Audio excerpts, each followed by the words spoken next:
বিষ্ণুর 10 অবতার। দুষ্টের দমন আর ধর্ম রক্ষা করতে ভগবান বিষ্ণু যুগে যুগে পৃথিবীতে এসেছেন। চলো ছোট করে গল্পগুলো শুনি। মৎস্য অবতার।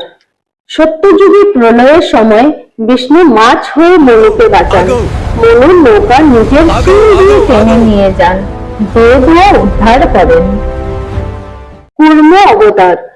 সমুদ্র মন্থনের সময় মন্দার পর্বত দুঃখতে বসেছিল। বিষ্ণু কচ্ছপ হয়ে পিঠে পাহাড় ধরেন, তারপর অমৃত উঠে আসে। বরাহ অবতার। হিরণ্যাক্ষ পৃথিবীকে জলে ডুবিয়ে দিয়েছিল। বিষ্ণু বরাহ হয়ে দাঁত দিয়ে পৃথিবীকে তুলে আনেন, হিরণ্যাক্ষকে বধ করেন। নৃসিংহ অবতার।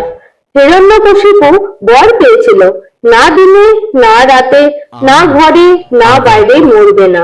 বিষ্ণু অর্ধেক মানুষ অর্ধেক সিংহ হয়ে সন্ধ্যা বেলায় চৌকাঠে তাকে নখ দিয়ে বধ করেন, ভক্ত প্রহ্লাদকে বাঁচান। বামন অবতার। বলি রাজা 3 লোক দখল করেছিল। বিষ্ণু বামন ব্রাহ্মণ হয়ে 3 পা জমি চান, তারপর বিশাল রূপ নিয়ে 2 পায়ে স্বর্গ মর্ত্য মেপে নেন। 3য় পা বলির মাথায় দিয়ে তাকে পাতালে পাঠান। পরশুরাম অবতার। ক্ষত্রিয় রাজারা অত্যাচারী হয়ে গেলে বিষ্ণু পরশুরাম হয়ে কুঠার দিয়ে 21 বার পৃথিবী ক্ষত্রিয় শূন্য করেন, ধর্ম ফিরিয়ে আনেন। রাম অবতার। ত্রেতা যুগে ভগবান বিষ্ণু রাবণকে বধ করতে রাজা দশরথের ঘরে রাম হয়ে জন্ম নেন। 14 বছর বনবাস, সীতা উদ্ধার, রাবণ বধ সবই রামায়ণে আছে। মর্যাদা পুরুষোত্তম বলা হয় তাকে। কৃষ্ণ অবতার। দ্বাপর যুগে কংস, জরাসন্ধ, শিশুপালের মতো দুষ্টদের দমন করতে কৃষ্ণ হয়ে আসেন। গীতা শুনিয়ে অর্জুনকে ধর্মযুদ্ধে ফেরান। কালীয় দমন, গোবর্ধন ধারণ, রাসলীলা সবই কৃষ্ণ লীলা। বুদ্ধ অবতার।